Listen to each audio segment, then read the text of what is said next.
Commander? Do you have a few minutes to talk one-on-one?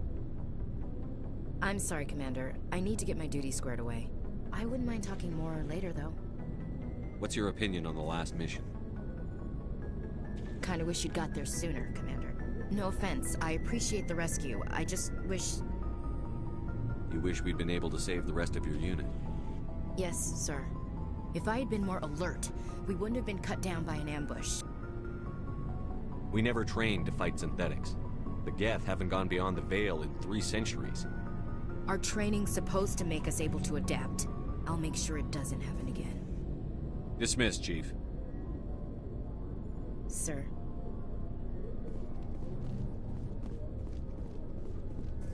Thanks for bringing me on board. I knew working with the Spectre would be better than life at CSEC. Have you worked with a Spectre before?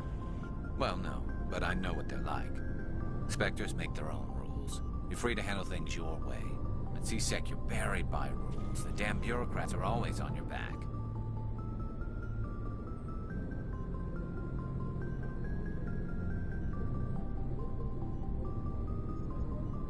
For the most part, the rules are there for a reason. Maybe. But sometimes it feels like the rules are only there to stop me from doing my work. If I'm trying to take down a suspect, it shouldn't matter how I do it, as long as I do it. But CSEC wants it done their way. Protocol and procedure come first. That's why I left.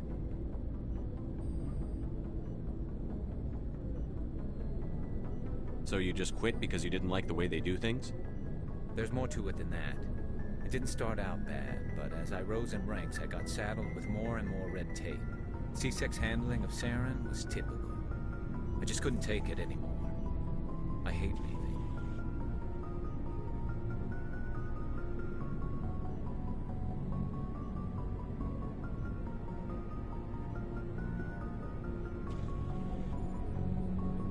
I hope you made the right choice.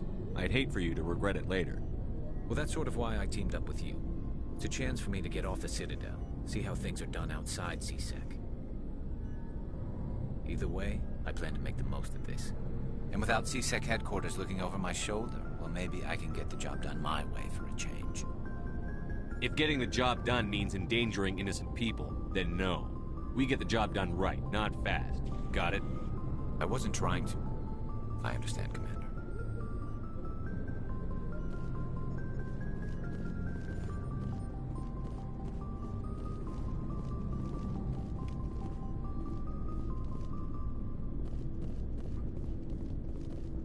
Nice ship you've got, Shepard. What can I do for you? What's your story, Rex? There's no story. Go ask the Quarian if you want stories. You Krogan live for centuries. Don't tell me you haven't had a few interesting adventures. Well, there was this one time the Turians almost wiped out our entire race. That was fun. I heard about that. You know, they almost did the same to us. It's not the same. It seems pretty much the same to me. So your people were infected with a genetic mutation? An infection that makes only a few in 1,000 children survive birth? And I suppose it's destroying your entire species? I suppose it isn't all the same. I don't expect you to understand, but don't compare humanity's fate with the Krogan.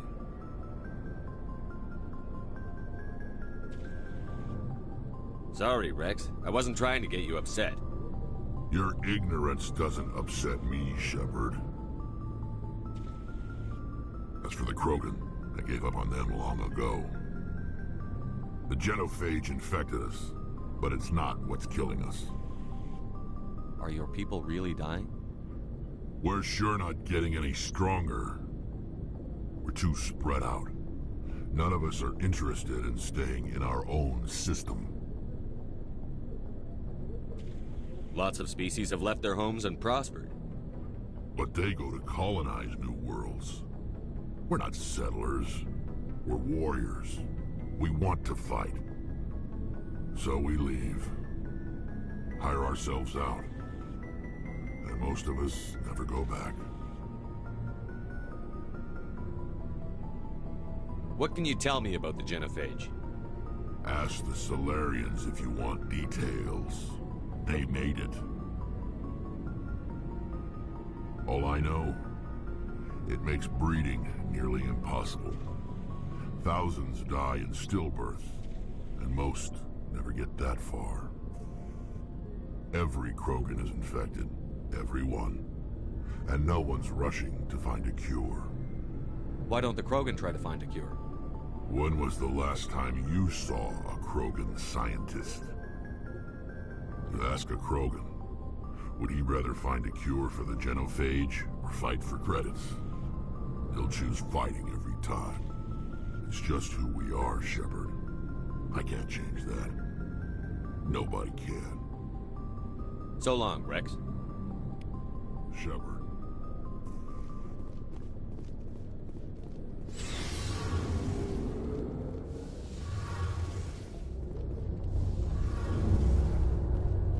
Hey, Commander, you know that Quarian, Tally? She's been spending all her time down here asking me about our engines. I'll tell her to leave you alone. What? No, she's amazing. I wish my guys were half as smart as she is. Give her a month on board and she'll know more about our engines than I do. She's got a real knack for technology, that one. I can see why you wanted her to come along. I figured she'd be a real asset to the team. You got an eye for Tally, Commander, but I'm guessing that's not why you came down here. Fill me in on the IES stealth systems. How does it work exactly? You can't hide a ship out in space. They emit too much heat and radiation. Too easy for sensors to pick them up, unless you find a way to capture those emissions. So our stealth systems trap the energy we give off in storage sinks built into the ship itself. No emissions to give away our location. Eventually the sinks have to be vented. More than a few hours silent running and they overheat. Cook us inside our own hull. There's no way for anyone to detect us? A visual scan can still pick us up. Anyone looking out a window can see us plain as day. But you have to be pretty close to get an actual visual out in space. Most vessels rely on scanners. As long as the stealth systems are engaged, they can't see us. Not unless we accelerate to FTL speeds. Why doesn't it work with faster-than-light travel? Cranking up the FTL blue shifts our emissions, pushes them into frequencies too high to capture in the sinks. As soon as we make the jump, it's like setting off a flare. Sensors can pick up our location whenever we enter or exit FTL flight, but for short-range missions, our stealth systems are amazing, and we've got the only one.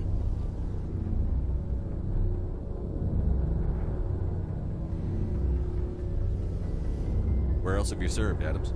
If you name a class of Alliance ship, I've probably served on it. Everything from dreadnoughts and carriers right down to frigates like the Normandy. My last assignment was on the Tokyo, only a cruiser, but she was a good ship. Couldn't hold a candle to the Normandy, though.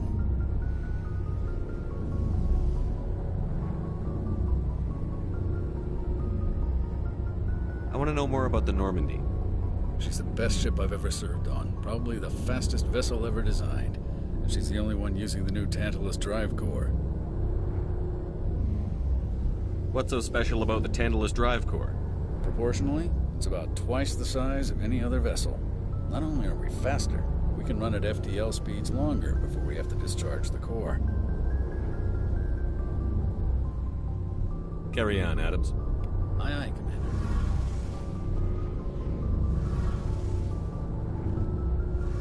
Your ship's amazing, Shepard. I've never seen a drive core like this before. I can't believe you were able to fit it into a ship this small. I'm starting to understand why you humans have been so successful. I had no idea Alliance vessels were so advanced. The Normandy's a prototype. Cutting-edge technology. A month ago, I was patching a makeshift fuel line into a converted tug ship in the flotilla. Now, I'm sitting on board one of the most advanced vessels in Citadel space. I have to thank you again for bringing me along. Traveling on a vessel like this is a dream come true for me. I had no idea you found ship technology so interesting. It comes with being a Quarian. The migrant fleet is the key to the survival of my people. Ships are our most valuable resource. But we don't have anything like this. We make do with cast-offs and second-hand equipment. We just try to keep them running for as long as we can. Some of the fleet's larger vessels date all the way back to our original flight from the Geth. I can't believe your fleet's still using ships that are 3 centuries old. They're constantly being repaired, modified, and refitted. They aren't pretty, but they work. Mostly. We've tried to make ourselves as independent as possible on the flotilla. Grow our own food, mine, and process our own fuel. But some things we just can't make on our own. A patch to maintain the hull integrity requires raw materials we just don't have. That's why our pilgrimages are so important. Tell me about your people. Our lives aren't easy. Resources are scarce, and we are constantly on the move. Everything we do must in some way contribute to the continuation of the migrant fleet. There are 17 million Quarians in the flotilla, and each of us relies on the others for survival. The bonds among my people are strong.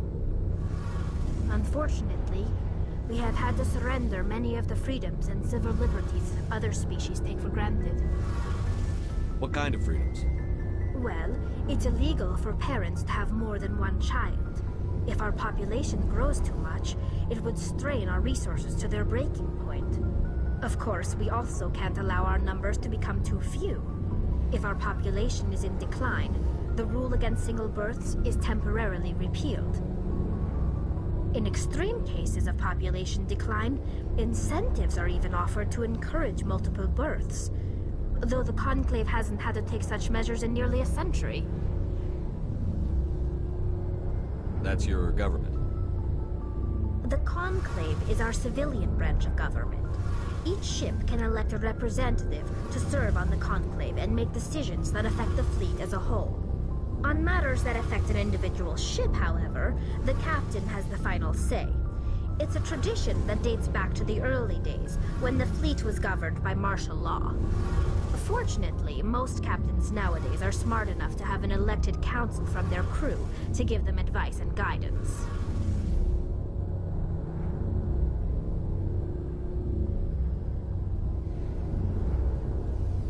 So the ultimate power rests with elected officials. In practice, the Conclave and the respective council for each ship tend to set the rules that govern our daily lives. But in theory, we are still under military jurisdiction. The 5 top-ranking military officials in the fleet serve on the Admiralty Board. These 5 have the power to overrule any decision by the Conclave in case of emergency. To do so requires unanimous agreement among the Admiralty, and they can only do this once. After that, the entire board must resign their posts. It's a safeguard that served us well. In nearly 3 centuries, the Admiralty Board has only overruled the Conclave 4 times. I want to know more about the Geth. I doubt I can tell you anything you don't already know. It's been almost 3 centuries since they drove my people into exile. All I know is the story of their origins, what they were when we created them, and how they turned on us. Interesting. The Geth were originally created to serve as an automated manual labor force. Initially, their intelligence was as limited as any VI. Over time, we made small modifications to their programming to allow them to perform more varied and complex tasks, bringing them closer and closer to true AI status.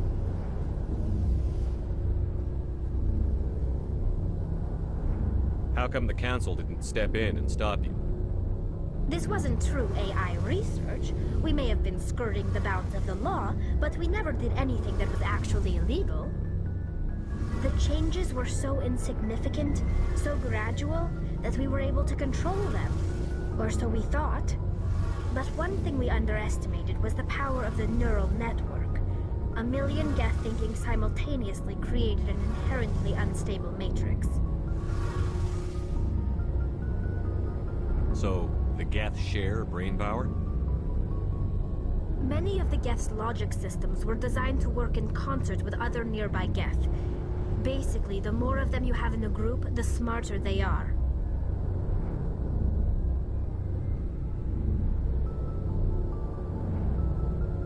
So there's some sort of group consciousness? No, nothing like that. They cannot share sensory data or information. Their programming cannot handle that much simultaneous input. Each Geth maintains an individual awareness and identity. The neural network only operates on a process-based level. It's basically the synthetic equivalent of a subconscious. But when they're in close proximity, they can coordinate low-level functional processes, freeing up more capacity for original or independent thought. What made them rebel? As we built more and more Geth, their effective intelligence became more sophisticated, more abstract.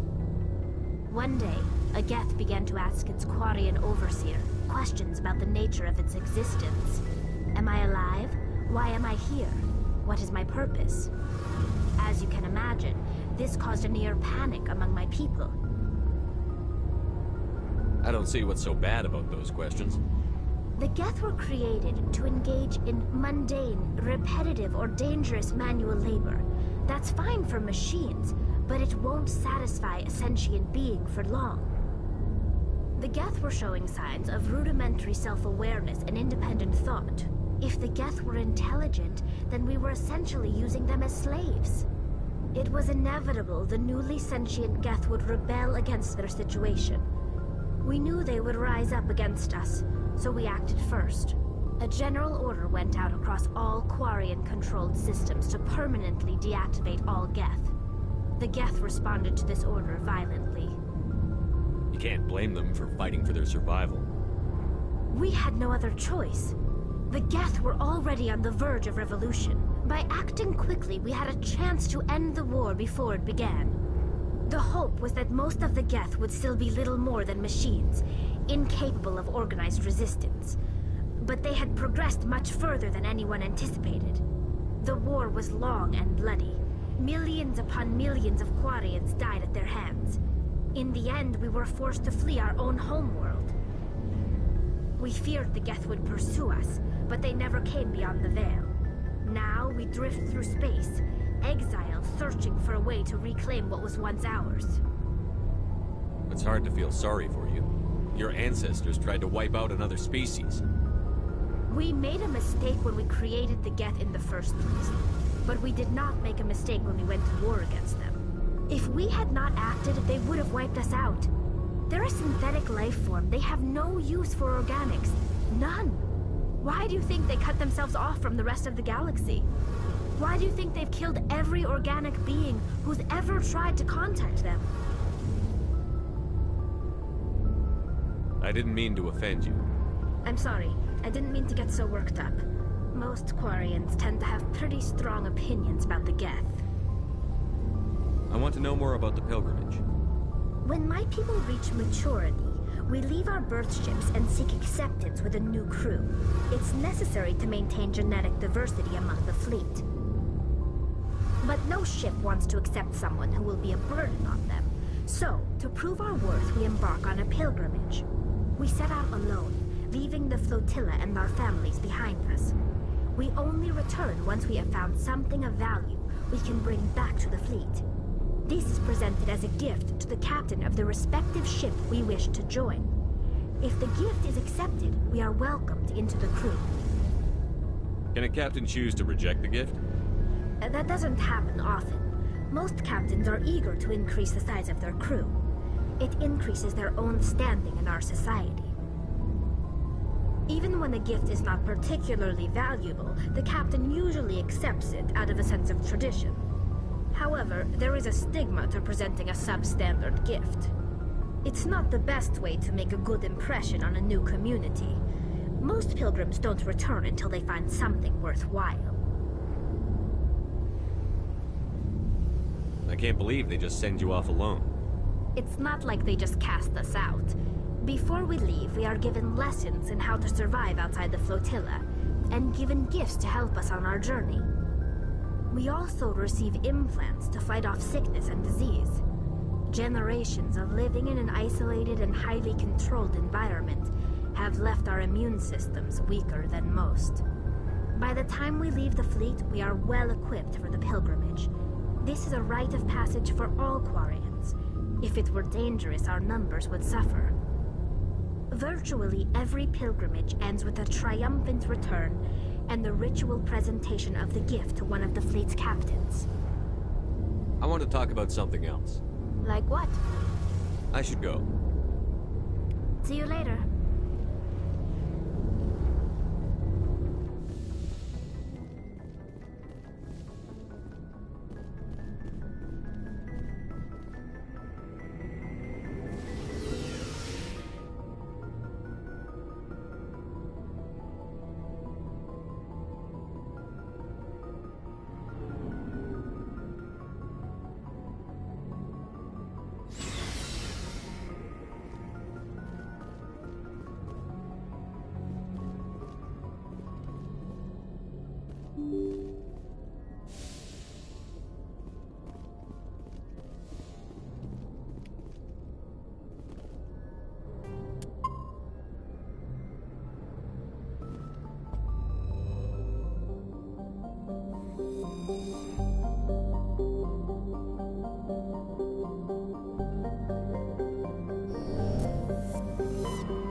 Commander, urgent message from Alliance Command coming in.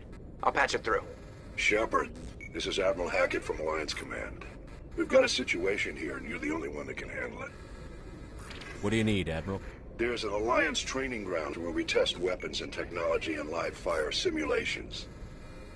One of the VIs we use to simulate enemy tactics in the drills is no longer responding to our override commands.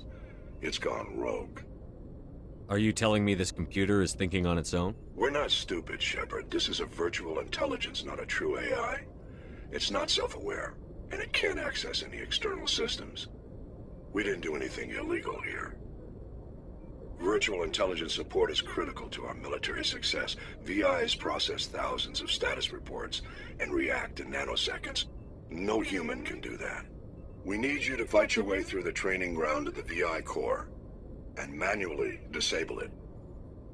Can't you disable it remotely? Our fail-safes aren't responding. The VI operates on a closed network. It can't affect any external systems, but we don't have any direct access to its processes. We could bomb it from orbit, but the damage to the facility would be catastrophic. We'd prefer to have someone shut down the core. Someone like you. I know Spectres answer the Council, but you're still human. You're still part of the Alliance military, and right now we need you. The VI controls all the facility's weapons, drones, and automated defenses. You're the only one that can pull this off, Shepard. Good luck.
Commander, I'm picking up some strange readings.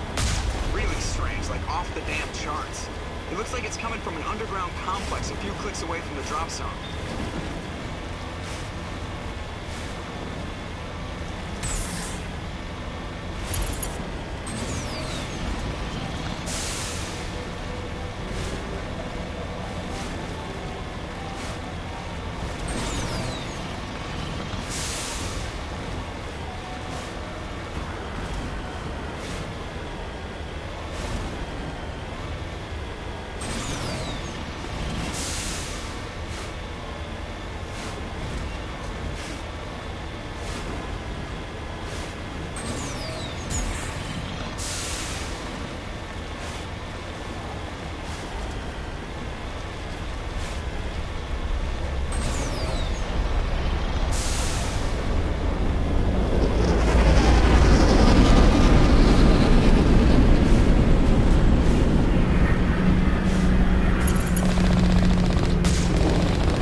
out.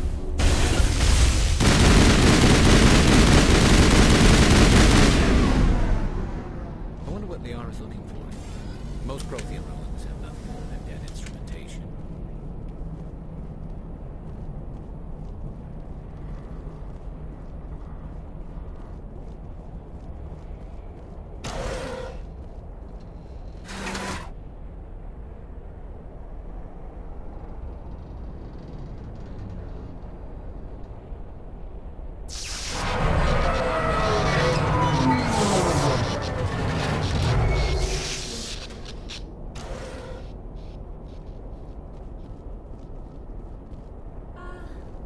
Hello?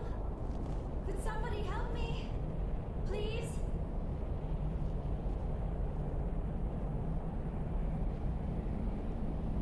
Can you hear me out there? I'm trapped. I need help. Liara to Sony, I presume. Thank the goddess. I did not think anyone would come looking for me. Listen, this thing I'm in is a Prothean security device. I cannot move, so I need you to get me out of it, all right? Your mother is working with Saren. Whose side are you on? What? I am not on anybody's side. I may be Benezia's daughter, but I'm nothing like her. I have not spoken to her in years. Please, just get me out of here. How'd you end up in there? I was exploring the ruins when the Geth showed up, so I hid in here. Can you believe that? Geth beyond the veil! I activated the tower's defenses. I knew the barrier curtains would keep them out. When I turned it on, I must have hit something I wasn't supposed to. I was trapped in here. You must get me out, please! We'll find some way to help you. There is a control in here that should deactivate this thing. You'll have to find some way past the barrier curtain. That's the tricky part. The defenses cannot be shut off from the outside. I don't know how you'll get in here. Be careful. There is a Krogan with the Geth. They have been trying different ways to get past the barrier.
did you get in here? I didn't think there was any way past the barrier. We blasted through with the mining laser. Of course. Yes, that makes sense. Please, get me out of here before more Geth arrive. That button over there should shut down this containment field.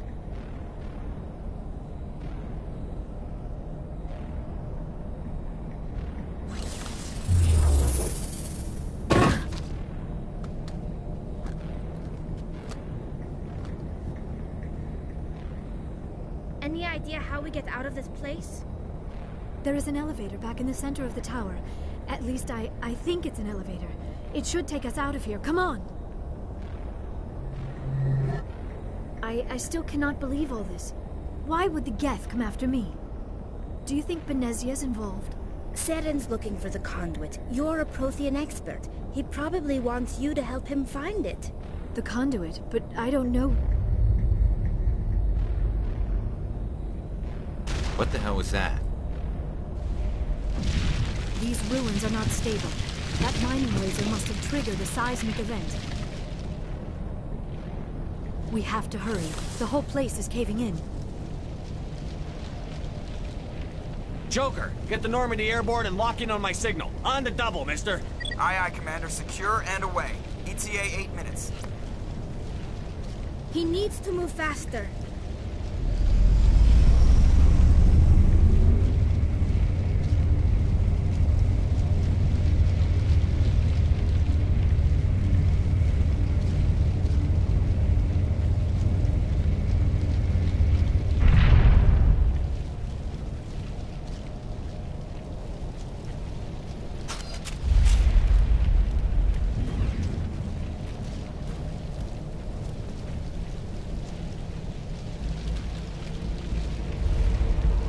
Surrender. Or don't. That would be more fun. There a reason you're in my way? The same reason you're here. The Asari. Thanks for getting rid of those energy fields for us. Hand the doctor over. Whatever it is you want, you are not getting it from me. She'll stay with us, thanks. Not an option. Saren wants her, and he always gets what he wants. Kill them. Spare the Asari if you can. If not, doesn't matter.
Too close, Commander. 10 more seconds we would have been swimming in molten sulfur. The Normandy isn't equipped to land in exploding volcanoes. They tend to fry our sensors and melt our hull. Just for future reference. We almost died out there, and your pilot is making jokes? It's a coping mechanism. You'll get used to it. I see. It must be a human thing. I don't have a lot of experience dealing with your species, Commander. But I am grateful to you. You saved my life back there, and not just from the volcano. Those Geth would have killed me or dragged me off to Saren. What did Saren want with you? Do you know something about the conduit? Only that it was somehow connected to the Prothean extinction. That is my real area of expertise. I have spent the past 50 years trying to figure out what happened to them.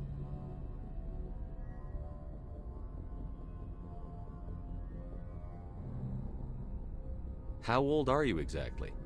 I hate to admit it, but I am only 106. Damn! I hope I look that good when I'm your age. A century may seem like a long time to a short-lived species like yours, but among the Asari I am barely considered more than a child. That is why my research has not received the attention it deserves.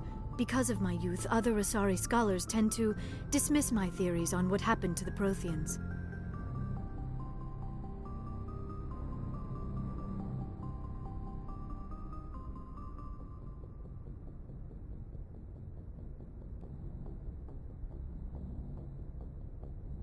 Did your research turn up anything interesting? What is interesting is what I did not turn up. There is remarkably little archaeological evidence of the Protheans, and even less that might explain why they disappeared. It is almost as if someone did not want the mystery solved. It is like someone came along after the Protheans were gone and cleansed the galaxy of clues. But here is the incredible part. According to my findings, the Protheans were not the first galactic civilization to mysteriously vanish. This cycle began long before them. Where'd you come up with this theory? I thought there wasn't any evidence. I have been working on this for 50 years. I have tracked down every scrap and shred of evidence. Eventually, subtle patterns start to emerge, patterns that hint at the truth. It is difficult to explain to someone else. I cannot point to one specific thing to prove my case. It is more a feeling derived from a half-century of dedicated research. But I know I'm right, and eventually I will be able to prove it. There were other civilizations before the Protheans. This cycle has repeated itself many times over.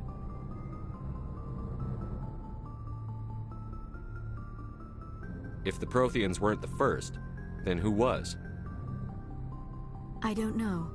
There is barely any evidence on the Protheans, even less on those who came before them. I cannot prove my theory, but I know I am right. The galaxy is built on a cycle of extinction. Each time a great civilization rises up, it is suddenly and violently cast down. Only ruins survive. The Protheans rose up from a single world until their empire spanned the entire galaxy. Yet even they climbed to the top on the remains of those who came before. Their greatest achievements, the mass relays and the Citadel, are based on the technology of those who came before them. And then, like all the other forgotten civilizations throughout galactic history, the Protheans disappeared. I have dedicated my life to figuring out why. They were wiped out by a race of sentient machines. The Reapers. The Reapers? But I have never heard of... How do you know this? What evidence do you have? There was a damaged Prothean beacon on Eden Prime. It burned a vision into my brain. I'm still trying to sort out what it all means. Visions. Yes, that makes sense. The beacons were designed to transmit information directly into the mind of the user. Finding one that still works is extremely rare. No wonder the Geth attacked Eden Prime. The chance to acquire a working beacon, even a badly damaged one, is worth almost any risk. But the beacons were only programmed to interact with Prothean physiology. Whatever information you received would have been confused, unclear. I am amazed you were able to make sense of it at all. A lesser mind would have been utterly destroyed by the process. You must be remarkably strong-willed, Commander. Okay, this isn't helping us find Saren or the conduit. Of course, you are right. I am sorry, my scientific curiosity got the better of me. Unfortunately, I do not have any information that could help you find the conduit, or Saren. I don't know why Saren wanted you out of the picture, but I think we'll be a lot better off if we bring you along. Thank you, Commander. Saren might come after me again. I cannot think of anywhere safer than here on your ship. And my knowledge of the Protheans might be useful later on. And her biotics will come in handy when the fighting starts. Good to have you on the team, Liara. Thank you, Commander. I am very grateful. Oh, I am afraid I am feeling a bit lightheaded. When was the last time you ate? Or slept? Dr. Chakwa should take a look at you. It is probably just mental exhaustion, coupled with the shock of discovering the Prothean's true fate. I need some time to process all this. Still, it could not hurt to be examined by a medical professional. It will give me the chance to think things over. Are we finished here, Commander? We can talk again after you've seen the doctor. The rest of you, dismissed. Mission reports are filed, Commander. You want me to patch you through to the Council? Patch him through, Joker. Setting up the link now, Commander. We've received your report, Commander. I understand Dr. Tassoni is on the Normandy. I assume you're taking the necessary security precautions. Liara's on our side. The Geth were trying to kill her. Benezia would never allow Saren to kill her daughter. Maybe she doesn't know. Or maybe we don't know her. We never expected she could become a traitor. At least the mission was a success. Apart from the utter destruction of a major Prothean ruin.